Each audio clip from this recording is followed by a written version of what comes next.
El ejército español nunca ha planeado una misión como esta. Un despliegue de fuerzas como no se ha llevado a cabo nunca. Una poderosa flota, con más de 16.000 hombres, quieren acabar con una guerra que dura más de 20 años. Miles de españoles han muerto en las áridas tierras del Rif. Este es el mayor de los desafíos que cualquier soldado español ha afrontado. Sus corazones deben arrinconar el miedo y que el valor recorra sus venas. Los soldados de reemplazo, regulares, las arcas de los indígenas leales y la legión extranjera deberán luchar juntos para alcanzar la victoria. El material desplazado es todo lo que se ha podido movilizar: buques de guerra, hospitales, cargueros, remolcadores, buques cisterna, aviones y tanques. Nunca se han puesto tantos medios en un desembarco. Es el primer desembarco con la acción de los 3 ejércitos, tierra, mar y aire de la historia.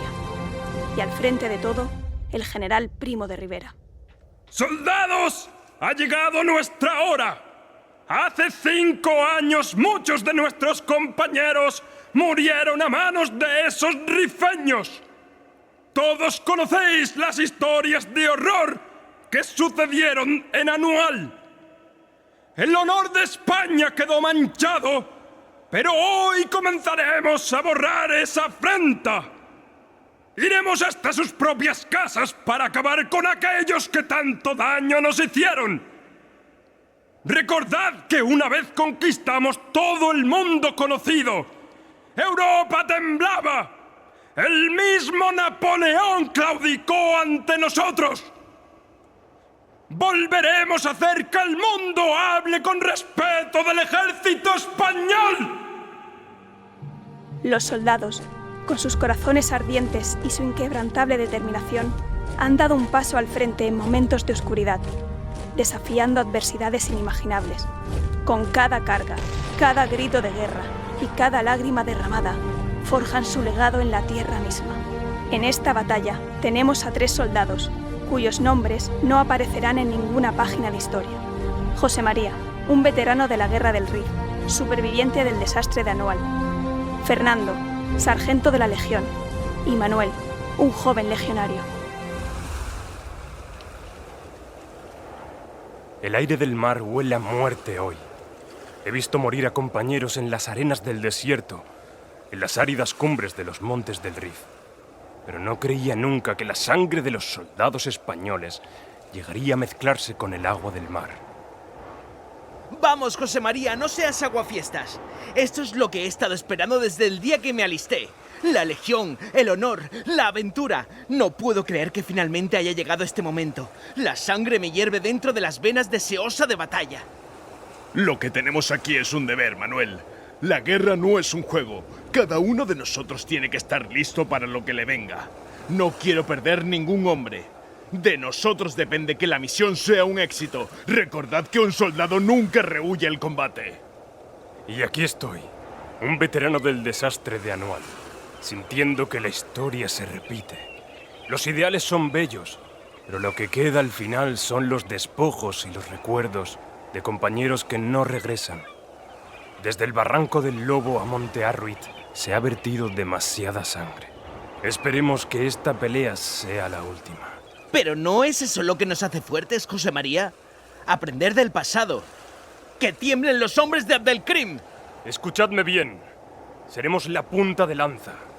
Tenemos que llegar a la playa y desde allí subir hasta las primeras lomas. Nos lloverá plomo y metralla, pero la legión no dará un paso atrás. Mirando a la muerte y riéndonos del dolor. ¡Por España! Hay que ser realista, José María. No podemos darnos el lujo de soñar con los triunfos sin tener en cuenta la realidad. Pues yo no tengo miedo. Este es mi primer combate y no voy a fallar. ¿Qué te ha traído aquí? ¡A la Legión! Quiero ser parte de algo grande. La Legión es una oportunidad para demostrar de qué estoy hecho. ¿Y qué has hecho hasta ahora? Con la mirada en las estrellas y con los pies todavía en el barro. Las balas no ven distinciones entre los que quieren la gloria y el deseo de vivir. Entre los cobardes y los héroes. Una bala es un trozo de metal que siga las vidas de los hombres sin distinción de credo o de raza. José María, Deja que el chico hable. Puede que tenga razón en buscar su propio camino.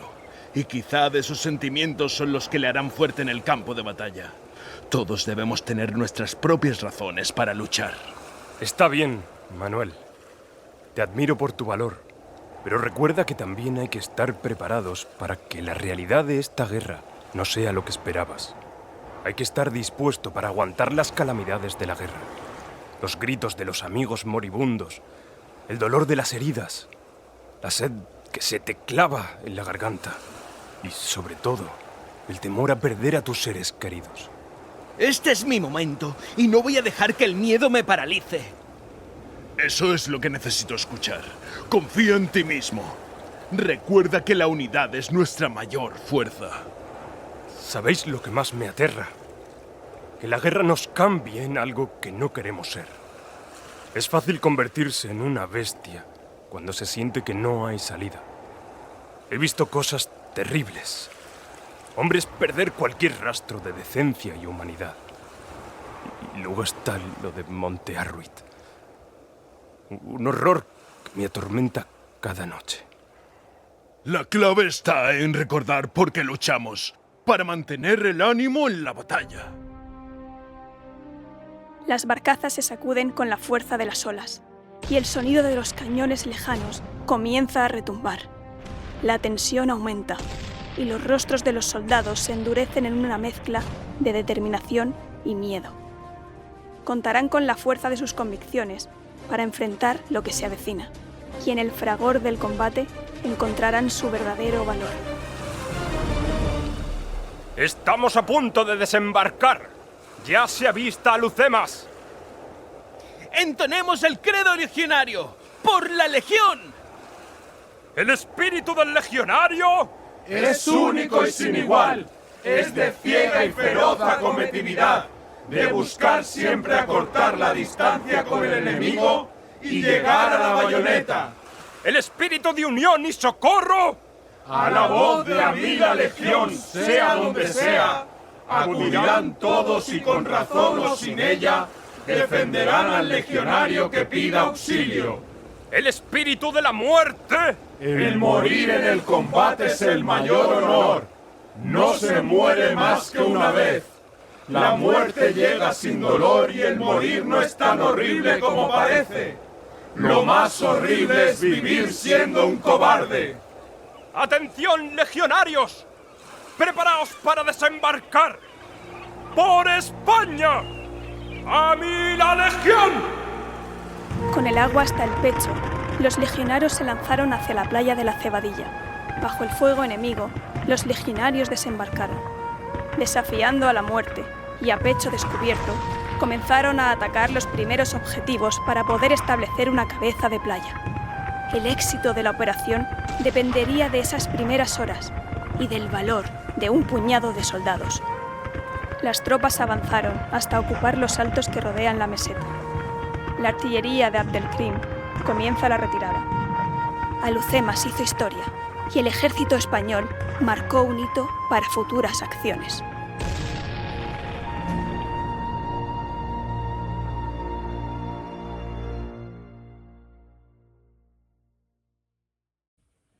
Hola, apasionados de la historia. El documental que te presento hoy realiza un recorrido por las distintas campañas y conflictos que España vivió en Marruecos. Lo que hace especial este trabajo y lo diferencia de otro es que pone el foco en Málaga y el papel crucial que nuestra provincia jugó en aquellos acontecimientos históricos. Además, incluimos datos e historias inéditas que no se han tratado en trabajos anteriores en otros documentales. Espero que lo disfruten y que sirva para conocer mejor este capítulo de nuestra historia. Como siempre te digo, suscríbete si aún no lo has hecho, es totalmente gratuito, dale al pulgar hacia arriba y a la campanita para que te avisen de nuevos vídeos que voy subiendo. Soy J.A. Ponce y estás en el canal de YouTube Historias de Málaga.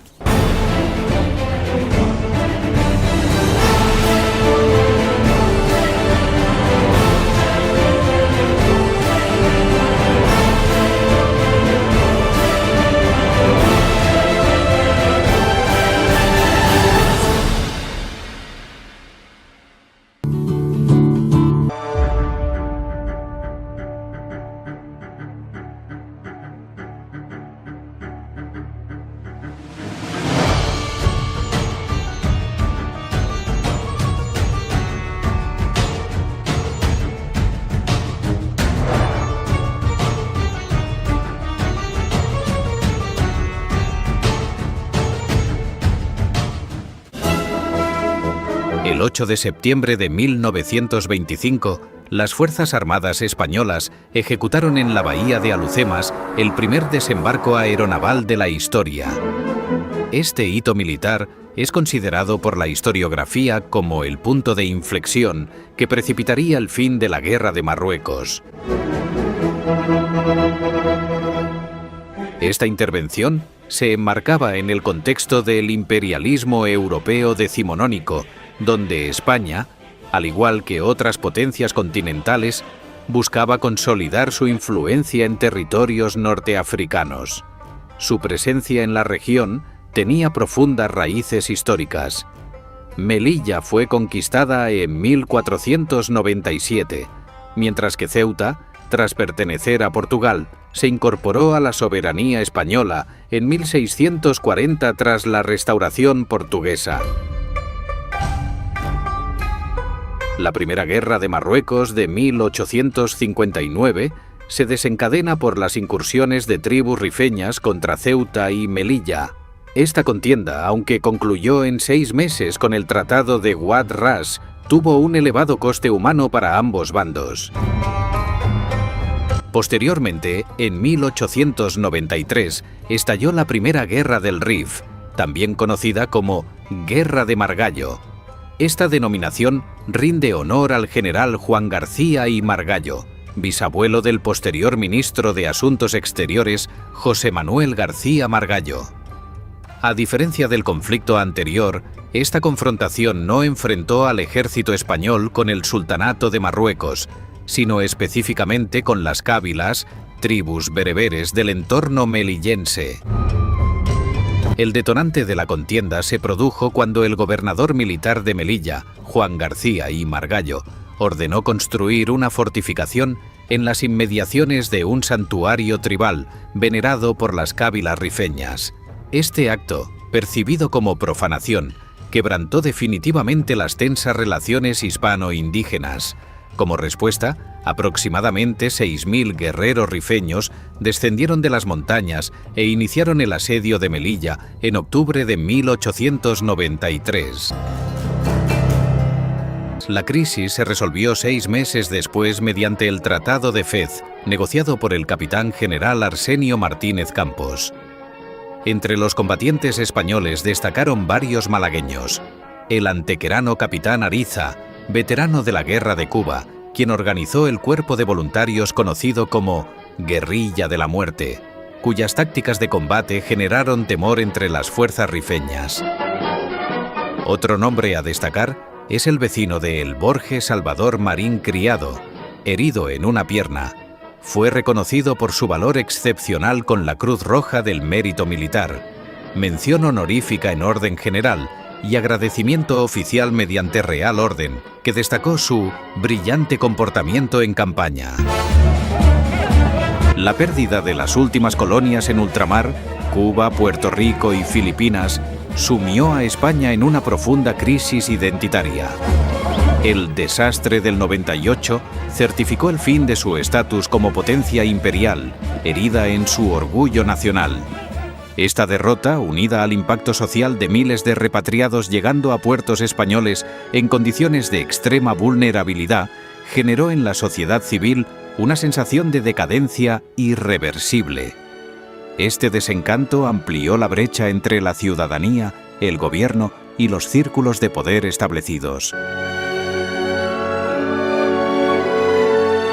En 1902, al asumir sus funciones constitucionales, al alcanzar la mayoría de edad, Alfonso XIII heredó un país fracturado. Su reinado debía gestionar tanto la desconexión entre las cortes y la calle como las presiones de sectores militares obsesionados con recuperar el prestigio internacional mediante una nueva empresa colonial.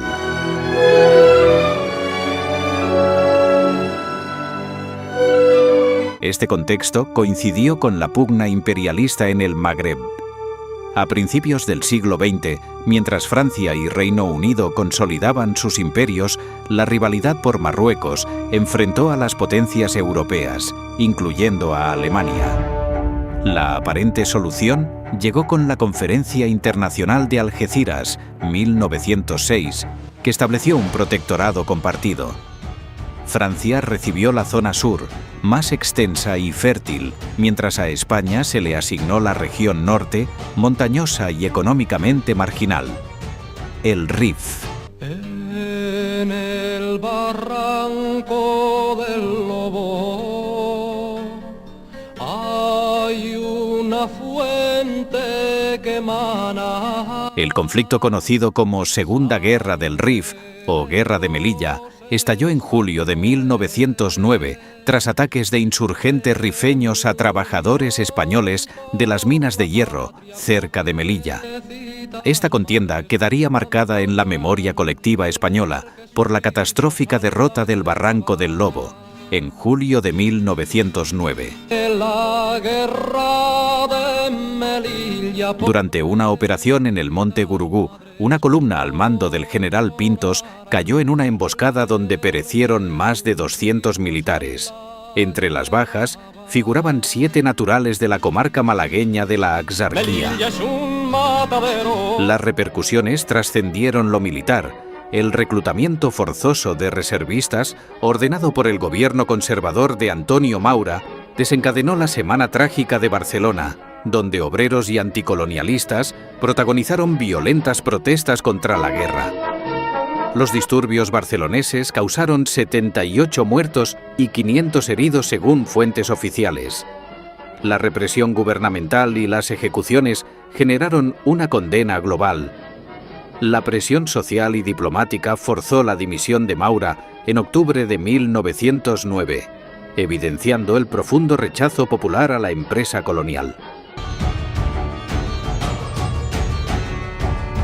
El 24 de agosto de 1911, una comisión topográfica española, custodiada por 2 compañías del Regimiento de África, realizaba labores cartográficas a orillas del río Kert cuando sufrió un ataque por fuego de fusilería.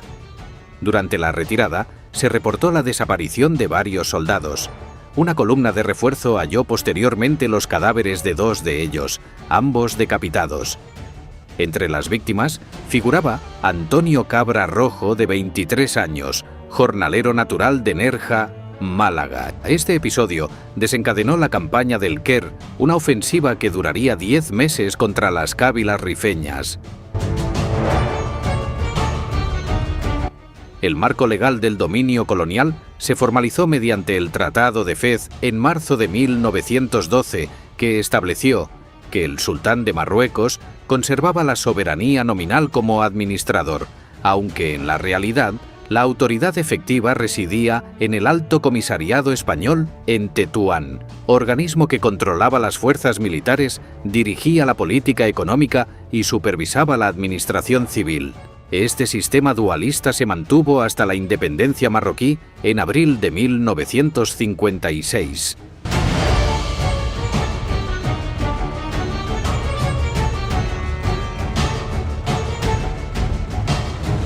El mantenimiento del protectorado español en Marruecos implicaba un gasto militar desproporcionado y una movilización de recursos que muchos consideraban más urgentes para atender la crítica situación interna de España que para sostener una nueva empresa colonial en el norte de África. En el contexto de estos combates, España llegó a desplegar entre 60.000 y 140.000 soldados propios, además de unos 80.000 efectivos nativos.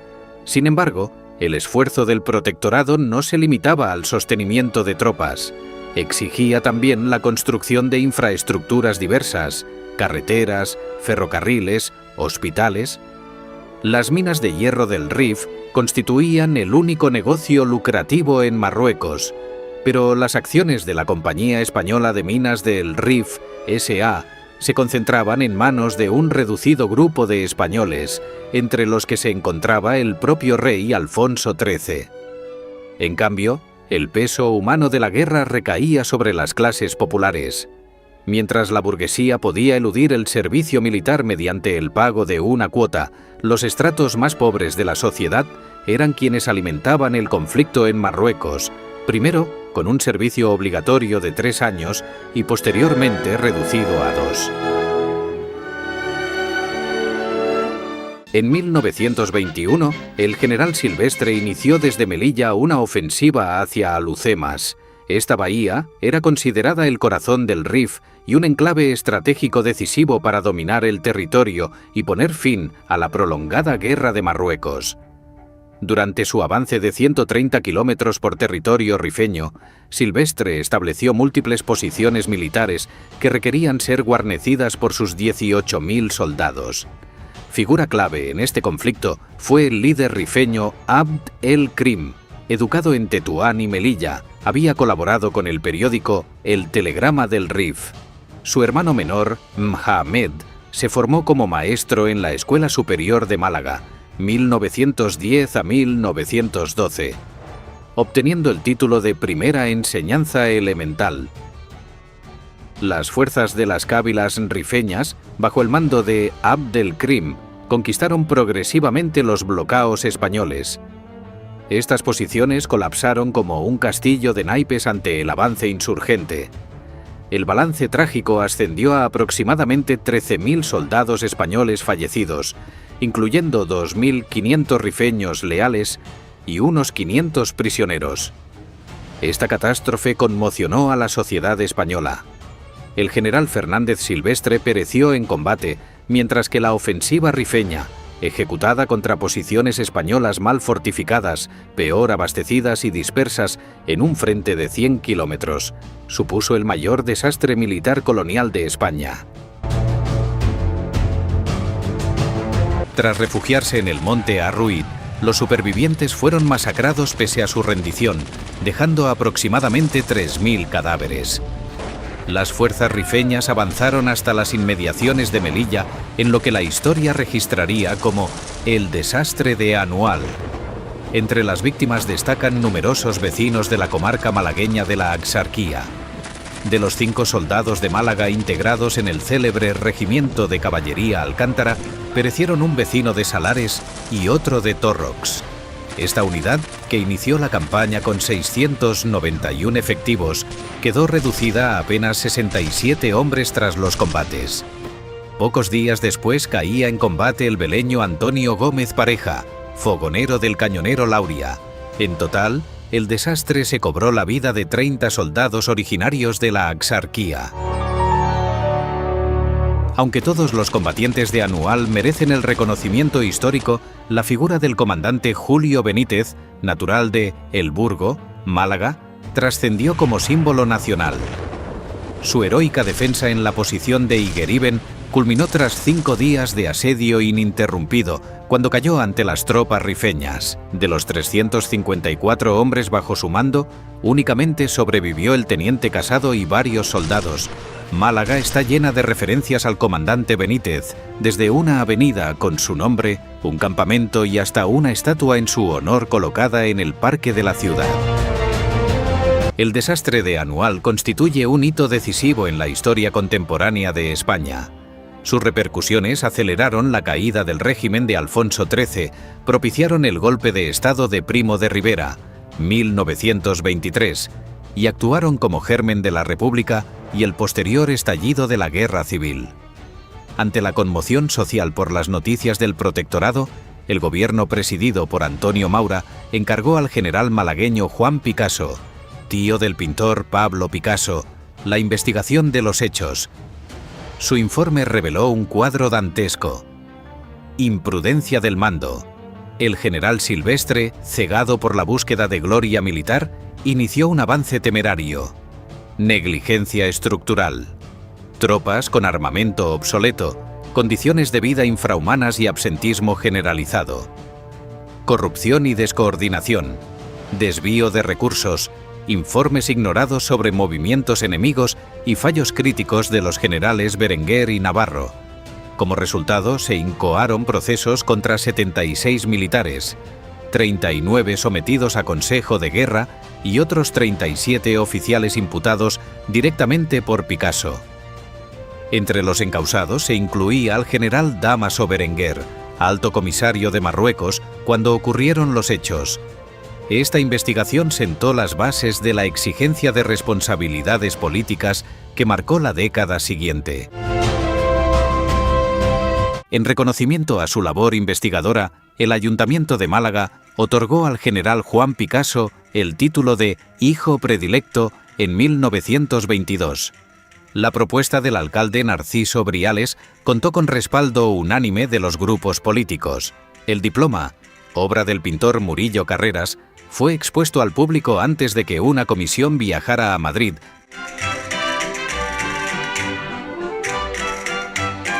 Málaga, vinculada estratégicamente a Melilla, desplegó una movilización humanitaria sin precedentes durante la crisis. El consistorio, la Cruz Roja y la ciudadanía colaboraron en la atención a los heridos. Se habilitaron 2 hospitales de sangre, el Hospital Civil y el Grupo Escolar Bergamín. Esta labor colectiva motivó que la ciudad recibiera por Real Decreto el título honorífico de Muy Benéfica, que desde entonces figura en su escudo municipal y en las pinturas del Salón de Plenos del Palacio Municipal. El puerto malagueño, principal eje logístico del conflicto marroquí, concentró el tráfico de tropas y heridos. La masiva llegada de bajas desde Melilla colapsó las infraestructuras sanitarias de la ciudad.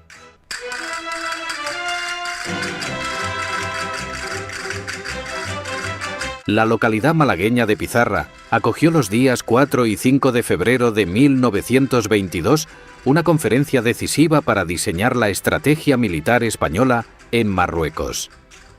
Presidida por el jefe de gobierno Antonio Maura, reunió a ministros y altos mandos castrenses. Paralelamente, el líder rifeño Abd el-Krim retenía 357 prisioneros españoles. En esta coyuntura crítica, Málaga volvió a desempeñar un papel esencial.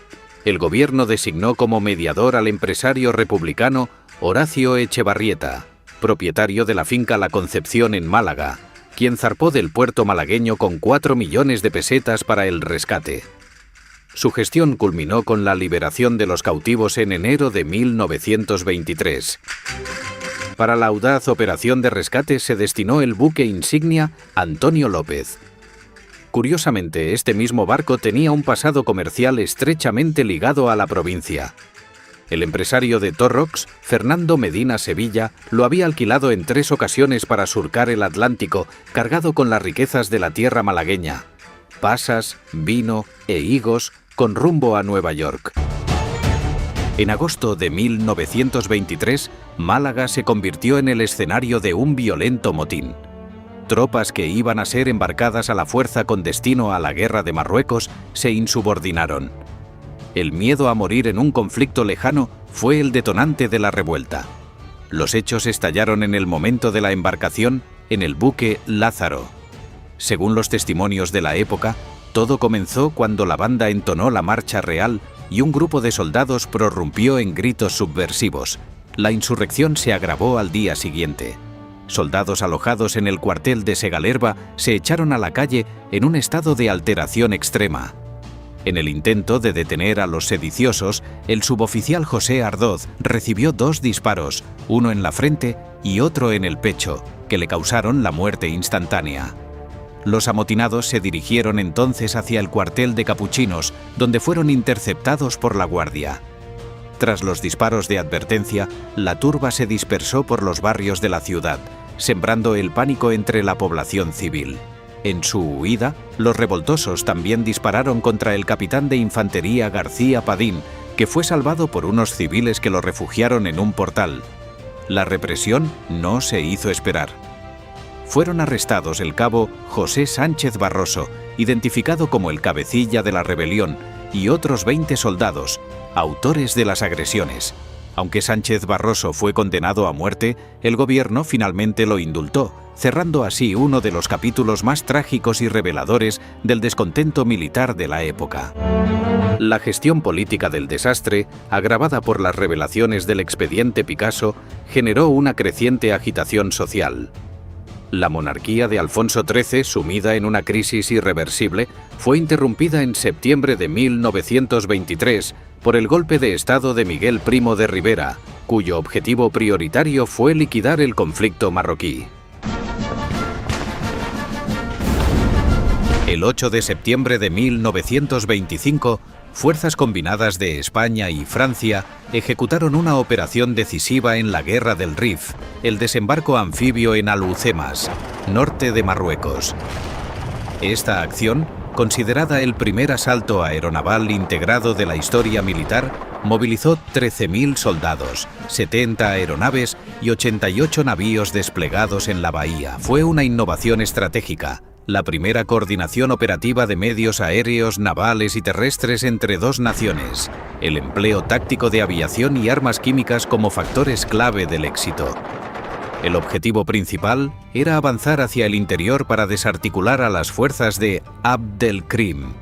La operación, planeada por la dictadura de Primo de Rivera, logró su propósito: neutralizar la resistencia rifeña y sentar las bases para el fin del conflicto. Más que una victoria táctica, Alhucemas estableció un precedente en guerra anfibia que influiría en operaciones posteriores, como el desembarco de Normandía, marcando el ocaso de la rebelión liderada por Abd el-Krim. El error estratégico de Abd el-Krim al atacar posiciones francesas en 1925 facilitó la alianza hispano-francesa. Aunque inicialmente reacio, Primo de Rivera accedió a las presiones del mariscal Pétain, organizándose con rapidez la operación anfibia. Como señala el historiador Balfour, fue una acción brillantemente ejecutada donde España demostró una planificación meticulosa, fruto de años de preparación. Tras el triunfo de Alhucemas, Abd el-Krim se rindió a Francia en mayo de 1926, siendo exiliado a la isla de Reunión. Tras fugarse a Egipto en 1947, nunca regresó a Marruecos. La guerra no finalizaría hasta el 8 de julio de 1927. El balance humano de Alhucemas fue de 23 jefes y oficiales y 333 soldados muertos. Los heridos serían 1.908. Málaga, epicentro logístico del conflicto, fue la provincia con el triste récord de ser la que sufrió más bajas. 402 muertes durante las 2 décadas de campaña marroquí. La comarca de la Axarquía registró 86 fallecidos, con víctimas en prácticamente todos sus pueblos. El desembarco cerró una guerra que costó 30.000 vidas españolas. Dividió a la sociedad que no comprendía por qué de tanto sufrimiento. Además, frenó la economía nacional. Paradójicamente, aceleró el nacionalismo marroquí, culminando en la independencia de 1956. Tanto los soldados españoles como combatientes rifeños fueron víctimas de un conflicto colonial cuyas heridas trascendieron lo militar.